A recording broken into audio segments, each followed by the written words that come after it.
New Orleans Saints silenced Gardner Minshew Mania and shut down Leonard Fournette, who had been one of the hottest running backs in the NFL over the past 2 weeks, with a 13-6 victory at Jacksonville yesterday afternoon. Leonard Fournette on the day, 20 carries for 72 yards, had 6 receptions for 46.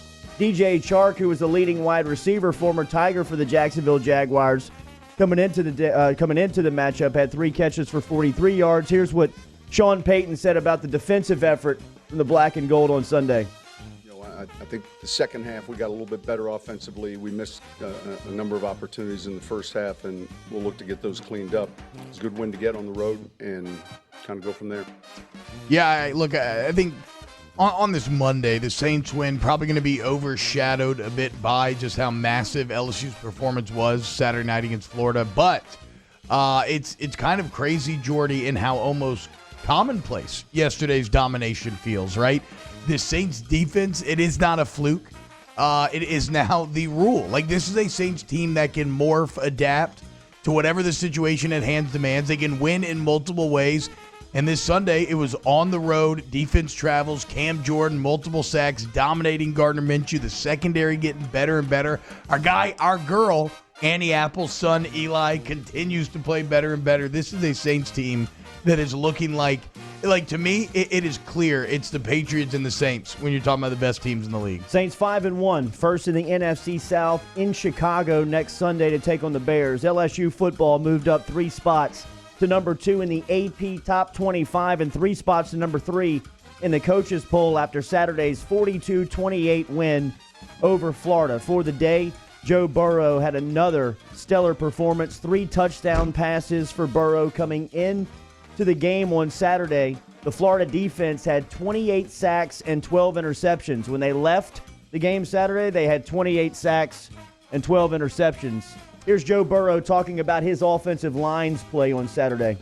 It seemed like they were really concerned with our RPOs tonight, and whatever they did, we made them wrong. I mean, that's about as flawless as an offensive line has ever played that I've ever seen.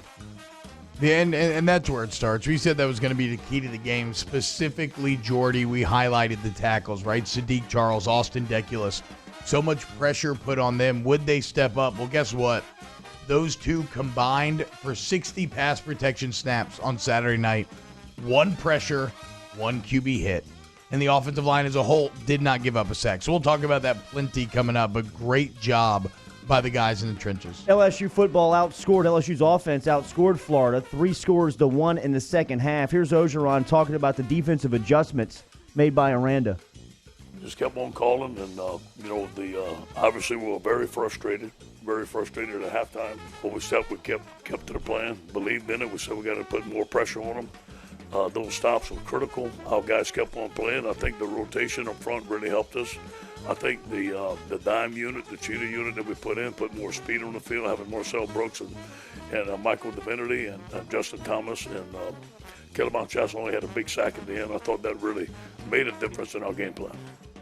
Yeah, the defensive conversation is a bit more nuanced this week because there were some definite lows, but there were some really good points of growth, and there were some really high highs. We'll get into it. What just from a kind of response standpoint, though, to have 4 or 5 drives, go 75 yards, and you including the one immediately after halftime where you're kind of like, all right, we're going to get back, and then to shut them down in the manner that they did, especially at the end, hold them out the end zone.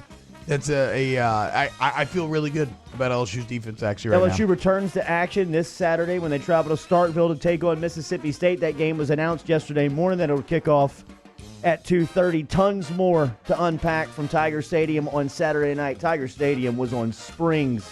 What a home field advantage. Incredible. For LSU last weekend. We'll talk about it coming up here on OTB. NFL scores and output from Sunday. The Panthers have found something here with Kyle Allen as their starting quarterback. They beat Tampa Bay yesterday morning in London, 37-26. Former Tigers Eric Reed had 6 tackles.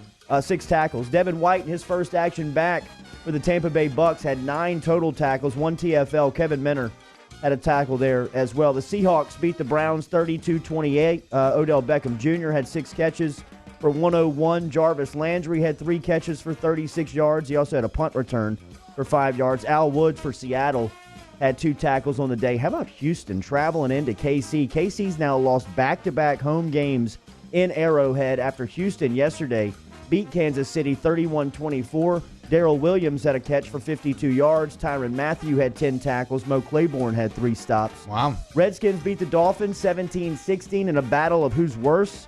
The Vikings beat the Eagles 38-20. Danielle Hunter, 3 total tackles, 1 sack, 1 TFL there. Ravens beat the Bengals 23-17.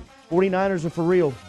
Traveled down to Los Angeles yesterday, beat the Rams 20-7. Their defense really the story. Quan Alexander, 7 total tackles, 1 TFL for the former linebacker at LSU, and Michael Brockers had 4 tackles for the Rams. Cardinals beat the Falcons 34-33. Did you see how Atlanta got beat yesterday? We'll tell you about it coming up in Weekend Winners.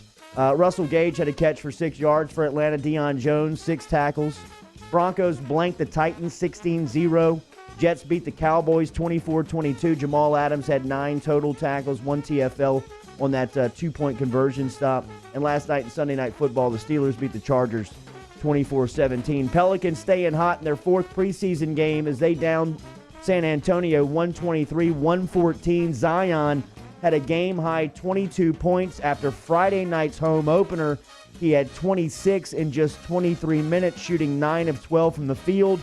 They have one more preseason game to go. They'll be in New York this Friday, taking on the Knicks before kicking off the regular season next week in Toronto. Yeah, so Zion is currently averaging over 20 points per game while shooting 70% from the field. Is that good? There was a great, There was a great stat on ESPN earlier where all time for rookies in the preseason, averaging over 20, nobody has ever had a better field goal percentage. In fact, the guy that he just beat out on that list, Giannis Antetokounmpo, and he's gone on to be pretty damn good. ALCS Major League Baseball action. Carlos Correa homered to the opposite field off of Yankees' J.A. Happ on the first pitch of the bottom of the 11th inning to give the Astros a desperately needed 3-2 win over the Yankees Sunday. That series now shifts up to New York, Yankee Stadium for Game 3 on Tuesday. Alex Bregman was 1 of 3, scored a run, had 2 walks for the Astros. DJ LeMahieu was 1 of 4 with a run and a walk for the Yankees. Today, the National League Championship Series, St. Louis is trailing the Nationals 2-0. Game 3 tonight from the nation's capital.